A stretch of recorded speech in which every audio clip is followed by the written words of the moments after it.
અને મિત્રો તમે જોઈ શકો છો હવે આ સિમ્પલ કેલ્ક્યુલેશન પરથી આ 15 × 13 × 6 મળે છે, એટલે ફાઇનલી આપણને સિગ્મા 360ની કિંમત 1170 જેટલી મળે છે.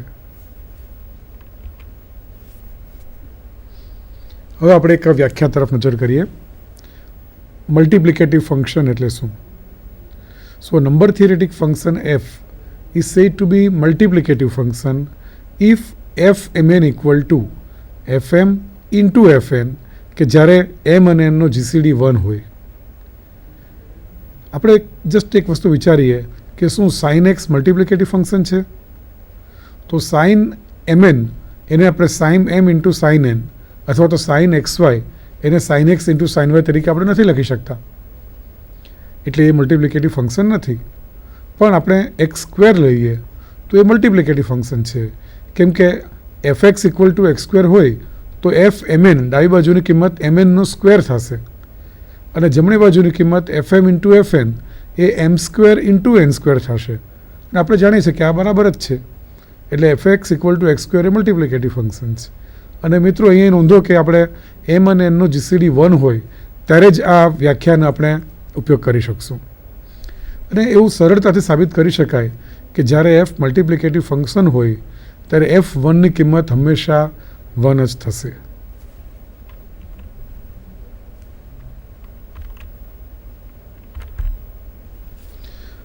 હવે આપણા જે બે વિધેયો છે ટોફ અને સિગ્મા, એ બે વિધેયો પણ મલ્ટિપ્લિકેટિવ ફંક્શન્સ છે અને આ પરિણામનું આપણે સાબિતી જોશું.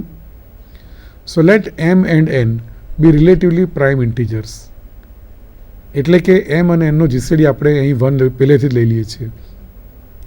સો clearly the result is true if either m equal to 1 or n equal to 1. એટલે કે fmn equal to fm into fn પરિણામ છે, એમાં જો m ઇક્વલ ટુ 1 લઈએ તો પરિણામ શું થશે? fmn એટલે કે f1 into n equal two f1 into fn થશે, અને f1 તો 1 છે એટલે fm ઇક્વલ ટુ fm મળી જશે, એટલે પરિણામ સાચું છે. આ રીતે n ઇક્વલ ટુ 1 હોય ત્યારે પણ પરિણામ સાચું છે. So we assume that both m and n are greater than 1. અને બંને સંખ્યાઓ, બંને ઇન્ટીજર m અને n 1થી મોટા છે, એટલે એને પ્રાઇમ પાવર ફેક્ટરાઇઝેશન તરીકે આ રીતે લખીએ કે જે તમે પડદા પર જોઈ રહ્યા છો. m equal to p1 raise to k1 into p2 raise to k2 up to pr raise to kr. એ રીતે n ને આપણે લખીએ છીએ q1 raise to j1, q2 raise to j2 up to qs raise to js. આ બંને m અને n ના પ્રાઇમ પાવર ફેક્ટરાઇઝેશન છે. હવે આપણે ખબર છે કે m અને n નો જીસીડી 1 છે, એટલે એમમાં જે પ્રાઇમ ફેક્ટર્સ છે p1 p2 થી pr તે કોઈ પણ પ્રાઇમ ફેક્ટર્સ એનમાં નહીં જ આવે, કેમ કે જો ધારો કે p1ની કિંમત એનમાં આવતી હોય તો જીસીડી m અને nની કિંમત 1 ન થાય. એટલે હવે જ્યારે જીસીડી m ને n 1 છે એટલે આપણે એવું કહી શકીએ કે નો pi કેન અકર એમોંગ qj, અને એ જ રીતે નો qi can અકર among pj. Thus, the prime factorization of product mn is given by m અને n ની કિંમતનો ગુણાકાર લઈએ તો m ની કિંમત જે પ્રાઇમ ફેક્ટરાઇઝેશન હતું તે અને n ની કિંમતનો પ્રાઇમ ફેક્ટરાઇઝેશન હતું તે, એનો ગુણાકાર આવી જશે. અને હવે બેઝમાં જેટલા પ્રાઇમ્સ છે પીઆઈઝ અને ક્યુઆઈઝ એ બધા જ ડિસ્ટિંક્ટ છે, બધા જ ભિન્ન છે. તો આપણે જે ટો એનની ફોર્મ્યુલા જાણીએ છીએ તેના પરથી ટો mn શું થશે તો તે આપણે જોઈએ. તો એ પાવર્સના બધા લેવાના, એમાં એક ઉમેરીને પછી ગુણાકાર કરવાનો. એટલે પેલા પીઆઈઝના પાવર લઈએ તો તેના પરથી k1 plus 1 into k2 plus 1 up to kr plus 1 થાય, into j1 plus 1 j2 plus 1 up to js plus 1 થશે. પણ જે પહેલો બ્રેકેટ છે તે તો ટો એમની કિંમત છે અને બીજો બ્રેકેટ છે તે ટો એનની કિંમત છે, એટલે આમ tau mn equal to tau m into tau n થાય છે. એટલે આ જ પરિણામ બતાવે છે કે ટો વિધેય છે તે મલ્ટિપ્લિકેટિવ ફંક્શન છે. એ જ રીતે સિગ્મા એન માટે મલ્ટિપ્લિકેટિવ બતાવવું હોય તો આપણે જોઈ શકીએ કે સિગ્મા mn ઇક્વલ ટુ તમારા બે બ્રેકેટમાં તમે જોઈ શકો છો, એક પીને ધ્યાનમાં રાખીને ગુણાકાર લખેલું છે અને બીજા બ્રેકેટમાં એનની કિંમત પરથી ક્યુને ધ્યાનમાં રાખીને ગુણાકાર લખેલું છે. અને પહેલો બ્રેકેટ છે તે સિગ્મા એમ છે અને બીજા બ્રેકેટની કિંમત સિગ્મા એન થાય છે. એટલે આમ sigma mn equal to sigma M into sigma N થાય. So hence both tau and sigma are multiplicative functions. અને મિત્રો આ મલ્ટિપ્લિકેટિવ ફંક્શન્સનો આ નંબર થિયરેટિક ફંક્શન સ્ટડી કરવામાં ઘણો બધો મોટો રોલ છે અને એટલે જ આપણે સૌથી પહેલાં ટો અને સિગ્મા મલ્ટિપ્લિકેટિવ છે એ આપણે સાબિત કર્યું. હવે એક પરિણામ છે તે આપણે જસ્ટ નજર કરીએ કે if GCD m, n equal to 1 then the set of positive divisors of mn consists of the products d1 d2.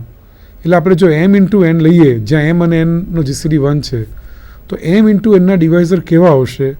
તો એવું કહે છે કે m ઇન્ટુ nના ડિવાઇઝર d1 ઇન્ટુ d2 પ્રકારના આવશે. જ્યાં d1 શું હશે? તો d1 એ mનો ડિવાઇઝર હશે, d1 ડિવાઇડ્સ m. એ રીતે d2 છે તે nનો ડિવાઇઝર હશે, d2 ડિવાઇડ્સ n. અને આ જે d1 અને d2 છે એ બેમાં કોમન કંઈ જ નહીં હોય, એટલે કે GCD of d1 and d2 equal to 1. And further these products are all distincts. આ રીતે આપણે જે ગુણાકાર મળે d1 ઇન્ટુ d2નો તે બધા અલગ અલગ પ્રોડક્ટ્સ આપણા આગળ અલગ અલગ જ આવશે, રિપીટેશન ક્યારેય મળશે નહીં. આ પરિણામ આપણે સ્વીકારી લઈએ અને હવે આપણે આ પરિણામ સાબિત કરીએ. If f is multiplicative function and capital F is defined by capital Fn equal to summation fd d divides n, then capital F is also multiplicative. એટલે આપણે એવું કહેવા માગીએ છીએ કે જો સ્મોલ f મલ્ટિપ્લિકેટિવ ફંક્શન હોય તો સમેશન fd લઈએ ત્યારે જે આન્સર આવે કેપિટલ Fn તો તે કેપિટલ Fn પણ મલ્ટિપ્લિકેટિવ જ બનશે, તેવું આપણે અહીંયા બતાવવાનો આશય છે. અને આ પરિણામની સાબિતી આપણે હવે જોશું. સો પહેલાં જેમ જ let m and n be relatively prime positive integers. અને હમણાં આપણે જે પરિણામ નોંધ્યું, જે લેમાં નોંધ્યો છે તેના પરથી. So now every divisor d of mn can be uniquely written as a product of divisor d1 of m and divisor d2 of n, where GCD of d1 and d2 is 1. Then we have f mn equal to, આપણે આ definition પરથી summation F D D divides mn થશે, પણ d એટલે d1 into d2 છે, જ્યાં d1 mને divide કરે છે અને d2 nને ડિવાઇડ કરે છે. એટલે તેના પરથી આપણે કહી શકીએ it is equal to summation F d1 d2, જ્યાં d1 ડિવાઇડ્સ m અને d2 ડિવાઇડ્સ n છે. નાવ f ઇઝ મલ્ટિપ્લિકેટિવ ફંક્શન. આપણે આપ્યું જ છે કે સ્મોલ f મલ્ટિપ્લિકેટિવ છે અને d1 અને d2નો જીસીડી 1 છે, એટલે આપણે by definition we have f d1 d2 equal to f d1 into f d2 આ મુજબ લખી શકીએ.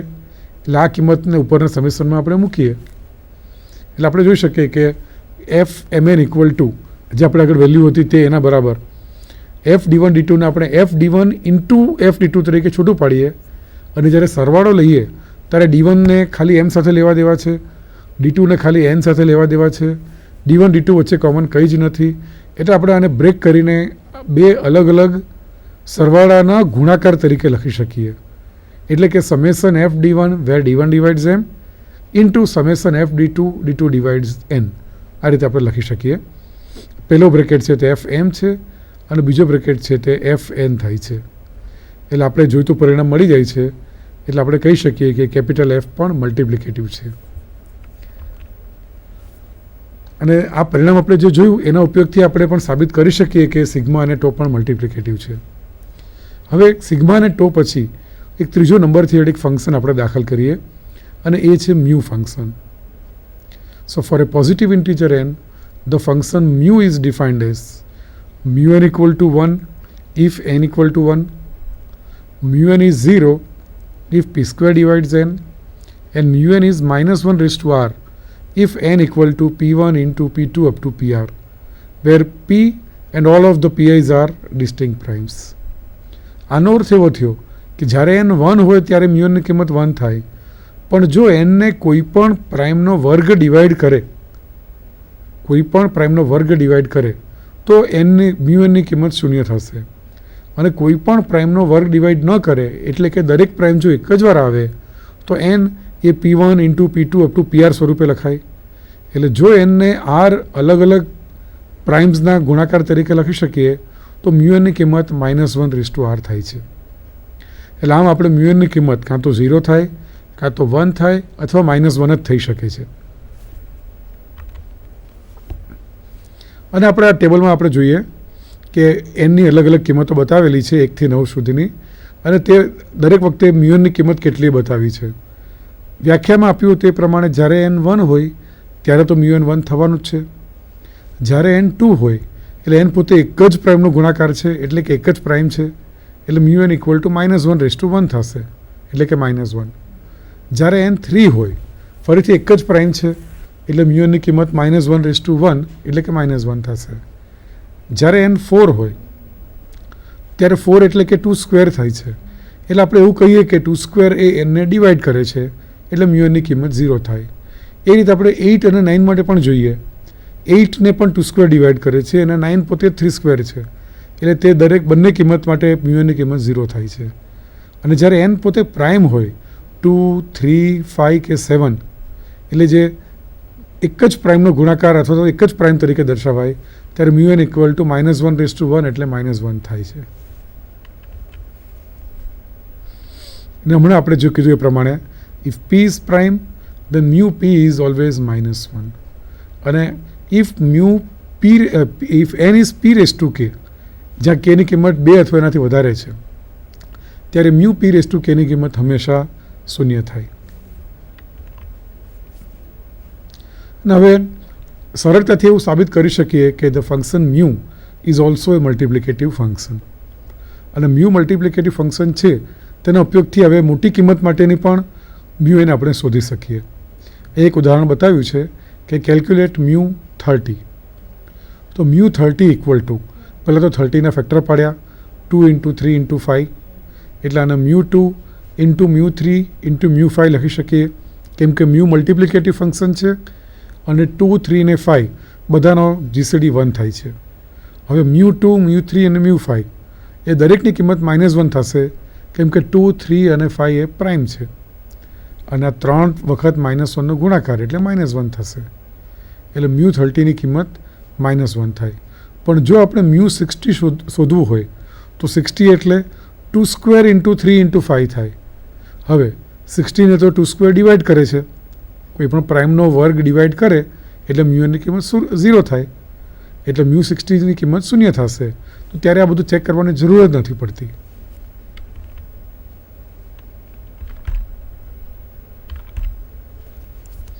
હવે ખૂબ જ સુંદર પરિણામ છે કે for any positive integer n greater than or equal to 1, summation of mu d where d divides n, this is always 1 if n equal to 1 and this is 0 if n is greater than 1.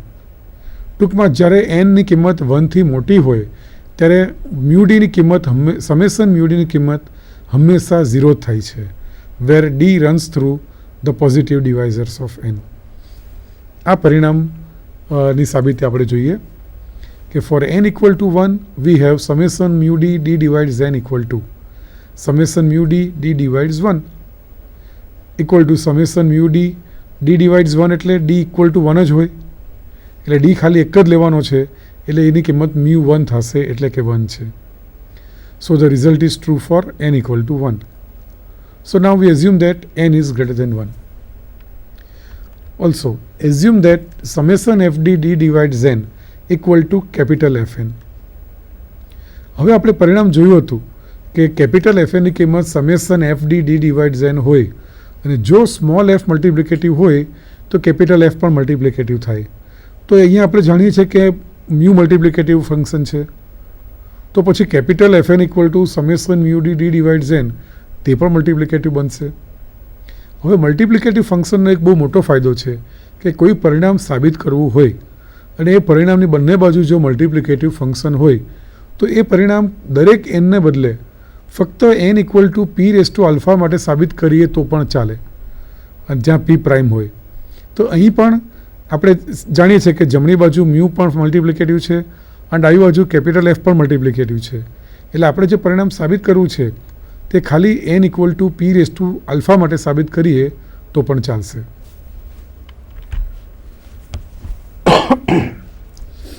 So now Fn એટલે કે summation mu d d divides n equal to n equal to આપણે p raise to alpha લઈએ, એટલે summation mu d d divides p raise to alpha.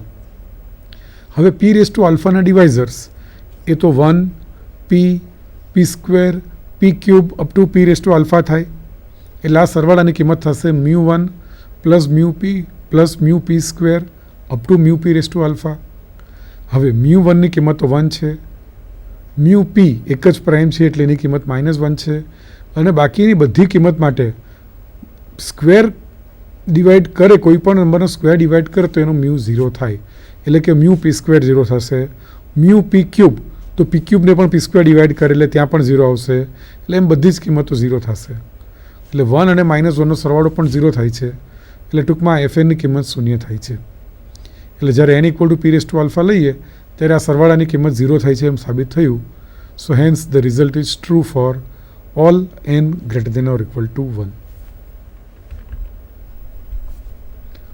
આપણે એક એક્ઝામ્પલથી આ ચકાસીએ કે શું આ શૂન્ય થાય છે કે કેમ. એટલે આપણે કિંમત summation mu D D divide 60 મેળવીએ અને જોઈએ 0 કેવી રીતે થાય છે. So V know that ડિવાઇઝર્સ of 60 R 1, 2, 3, 4, 5, 6, 10, 12, 15, 20, 30 and 60. So summation mu D D divide 60 એટલે ડીની એક પછી એક ઉપર પ્રમાણે કિંમત લઈએ અને તે આપણે અને સરવાળો લઈએ તો μ1 પ્લસ μ2 પ્લસ μ3 વગેરે, અને એમ કરતાં કરતાં છેલ્લે μ30 પ્લસ μ60 મળશે. આ જ પરિણામ મેં ફરીથી પાછળ લખેલું છે હવે. અને હવે આપણે કિંમતો મૂકીએ.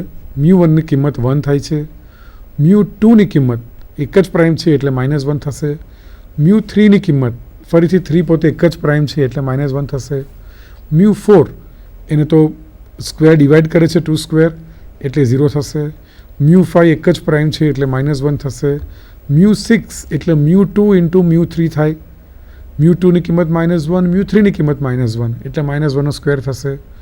એ જ મુજબ μ10 એટલે μ2 ઇન્ટુ μ5 લખાય, ફરીથી μ2 અને μ5 બંનેની કિંમત -1 એટલે અહીં -1નો સ્ક્વેર થશે. μ12 તો 12ને તો 2 સ્ક્વેર ડિવાઈડ કરે એટલે આ કિંમત 0. μ15 15ને 3 ઇન્ટુ 5 લખાય એટલે μ3 ઇન્ટુ μ5ની કિંમત -1નો સ્ક્વેર થાય. μ20 20 એટલે એને 2 સ્ક્વેર ડિવાઈડ કરે છે, 4 ડિવાઈડ કરે છે એટલે વેલ્યુ 0 થાય μ20ની. μ30 30ને આપણે 2 ઇન્ટુ 3 ઇન્ટુ 5 લખી શકીએ એટલે કે μ2 ઇન્ટુ μ3 ઇન્ટુ μ5 થાય એટલે -1નો ક્યુબ થયો, અને μ60ને ફરીથી 2 સ્ક્વેર ડિવાઈડ કરે એટલે કિંમત 0 થાય.